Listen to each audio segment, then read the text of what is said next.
और रास्ता निकालना चाहिए प्रधानमंत्री जी को। मैं तो यही कहना चाहूँगा, बस इससे ज़्यादा कुछ नहीं। आप बोलिए। ये वर्ल्ड लेवल पे जो प्रॉब्लम चल रही है तो अकेला सोने से जुड़े? नहीं जी, मैं तो चांदी से भी नहीं जुड़ा जी। चांदी के बारे में नहीं बोला उन्होंने। नहीं, मैं वैसे बता रहा हूँ, ये वर्ल्ड लेवल पे प्रॉब्लम है, अकेली इंडिया के लिए नहीं है, पूरा वर्ल्ड इसको फेस कर रहा है। एक मिनट, आप सोने व्यवसाय से आप ये बताइए, मोदी जी ने कहा कि सोना नहीं खरीदो, तो क्या इससे चांदी खरीदने की तरफ लोगों का रुख बढ़ सकता है क्या? कितने तेजस्वी लोग हैं हमारे पास, कितने शानदार विचार रखता है, लेकिन काम पे तो फर्क पड़ता ही है। मैन तो सोना ही है ना भाई, मैन तो सोना ही है। जब सोना ही नहीं बिकेगा तो चांदी की जगह बिकती है। जरूरी तो नहीं है कि सोना चांदी सोने वाला काम कर देगी, सोने वाला काम तो सोना ही होगा ना।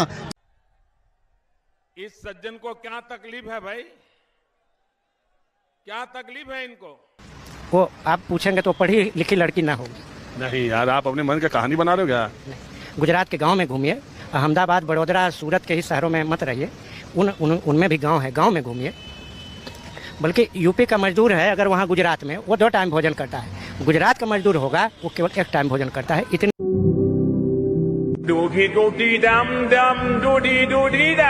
झूठ बोलने की जितनी हदें होती है ना, नरेंद्र मोदी ने वो सारी हदें पार कर दी हैं। अभी कुछ दिन पहले अमित शाह तेलंगाना में जाकर कहते हैं कि मोदी जी को वोट करो, मोदी जी तेलंगाना को नंबर 1 स्टेट बना देंगे देश की। हम तेलंगाना को देश का नंबर 1 राज्य बनाएंगे, नंबर 1 राज्य। 3 दिन पहले भाइयों बहनों,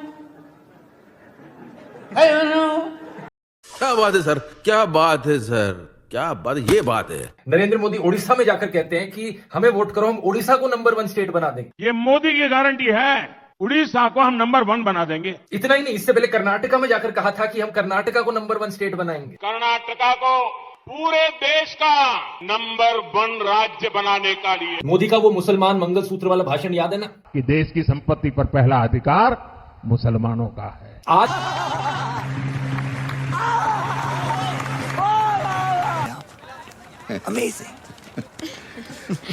अरे कौन भौंक रहा है ये बदतमीज? सच्चाई, कोई भी आदमी जनता की शिक्षा के बारे में बात नहीं करता, स्वास्थ्य के बारे में बात नहीं करता।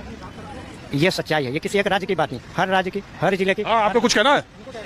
अरे आप बोलना है तो बोलिए, नहीं तो यहाँ प्रवक्ता लेके चल रहे एक आदमी। अभी देश में चुनाव हो रहा है, हम सभी राज्यों में जाते हैं, जैसे यूपी है ना, गुजरात में भी गांव-गांव, ये दिल्ली में भी, यहाँ की भी, ये दिल्ली के एक गांव में, नोएडा, गाजियाबाद, फरीदाबाद, मेरठ, इन भी गांव-गांव में हमने काम किया है, यहाँ भी गया हूँ। और अभी बिहार है। तो आपने शिक्षा के क्षेत्र में काम किया, पता नहीं कितना किया कितना नहीं, लेकिन आपने ये फंस गया सीएम, इसे पार्टी की मीटिंग समझ के फंस गया। बहुत चलता है सर। आप क्या कहना चाहते हैं? जी सर, मैं ये कहूंगा कि बस आम जनता जो है वही हर चीज का त्याग दे, वही हर चीज को अपना करे कि जी बस हम ही करेंगे जो करेंगे, और नेताओं के लिए कुछ भी नहीं है, नेताओं के लिए सब छूट है।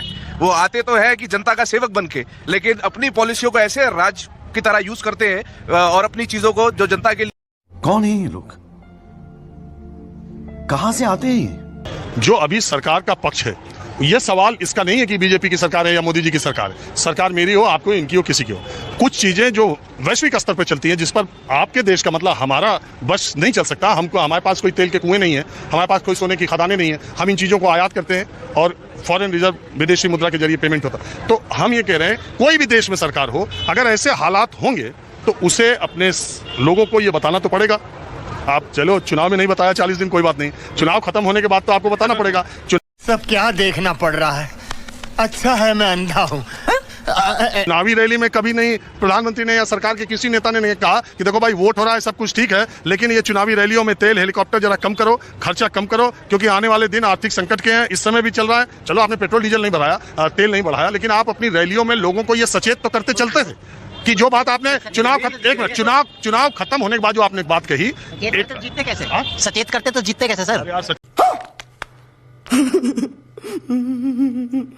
चेत करने का मतलब बीजेपी वालों का तो काम ही यही है सर, पब्लिक को गुमराह करना। उन्होंने तो हमेशा गुमराह किया है। इलेक्शन से पहले, अगर इलेक्शन से पहले ये बोल देते कि हाँ भैया आर्थिक स्थिति हमारी तंगी हो सकती है, तो आज बीजेपी में, बंगाल में शायद बीजेपी सरकार नहीं बनती। एक मिनट भैया, बहुत अच्छी सरकार, एक मिनट सुनो, सरकार बनना और जीतना और हारना, ये चुनाव का एक चुनाव है, एक जीता एक हारा। जो आप कह रहे हो कि गफलत में बना के, भरमा के, अरे यार जनता इतनी भरमा के एक चुनाव जीत सकती, 2 चुनाव जीत सकती, एक प्रदेश जीत सकता। 18 का कहना है वर्क फ्रॉम होम करो, तो हम भी उन्हें कहना चाहेंगे कि आप भी इलेक्शन वर्क फ्रॉम होम से ही लड़ो। बात तो सही है। दौड़ना तो पड़ता है। आप रैलियों में मत लड़ो।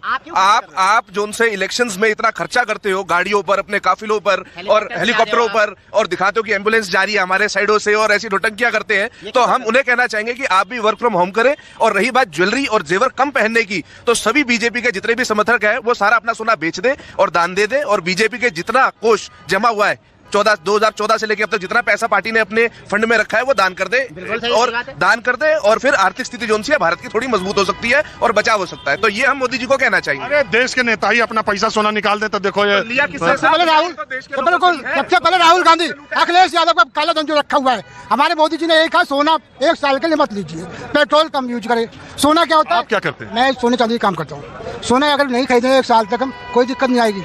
ये राहुल गांधी अखिलेश यादव दे दे अपना सोना, पूरा हो जाएगा।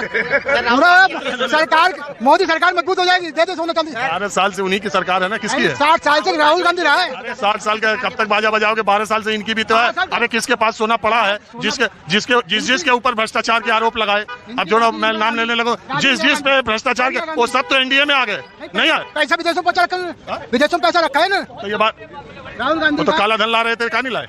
लाएंगे, आराम लाएंगे, चिंता नहीं करते।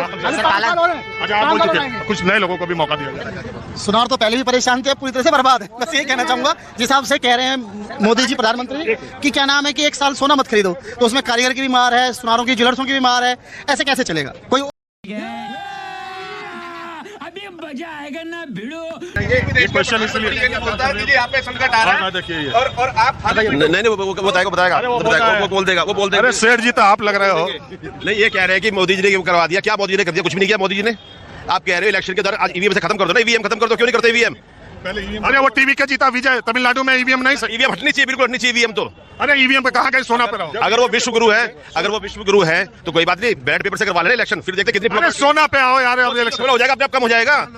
खुद घूमने के लिए उसको है कि मैं इधर जाऊं उधर जाऊं, 2 दिन पढ़ते नहीं, संसद चलती नहीं, उठ के भाग जाता है कि वहां विदेश जा रहा है जी। किसने जा रहा है विदेश? अरे भारत का राष्ट्र प्रमुख पैसा कितने प्रधानमंत्री बने, कोई नहीं कितने, जितना ये सैर सपाटे में लगा हुआ है। जो इज्जत है वो कहीं है।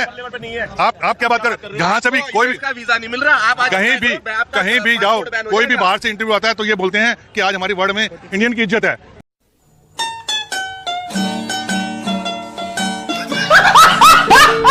पहले ये पोजीशन नहीं थी कि इंडियन को इस रेपुटेशन से देखा जाता था जो आज पोजीशन नहीं। हम हमारे जानने वाले, हमारे मिलने वाले, हम फोन पे रोज सुनते हैं, बात करते हैं। ये कैसी बात है? हम रोज फोन पे सुनते हैं, बात करते हैं, ये कोई नई बात नहीं है। हर जगह पे सोना नहीं पीटो, खाली पीटो, ये करो, अब क्या ये क्या है?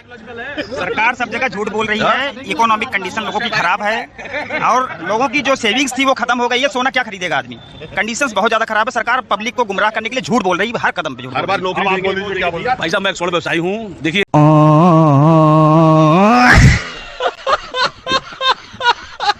इससे क्या है, मोदी जी का जो कहना है काफी हद तक सही है।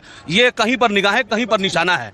और मैं ये कहना चाहूंगा, इससे छोटे 2 टायर सिटी है, जो लोग कम पढ़े लिखे, उनसे इस बात का कोई फर्क नहीं पड़ेगा। लेकिन जो अचानक इधर 1-2 सालों में भाव बढ़ा है, बड़े बड़े निवेशकों ने इसमें इन्वेस्ट करना शुरू कर दिया है, अपने मुनाफे को गोल्ड में कन्वर्ट शुरू कर दिया है। इसकी वजह से मोदी जी को हर हाल में लाके आखिरी में बोलना पड़ा। तमाम ये रिस्ट्रिक्शन मोदी जी लगा सकते थे, पर उन्होंने एक विनती किया पब्लिक से, न कि कोई प्रेशराइज किया है। आप खरीदो, कौन वो मना करने जा रहा है? आप घर में आकर ताला मारने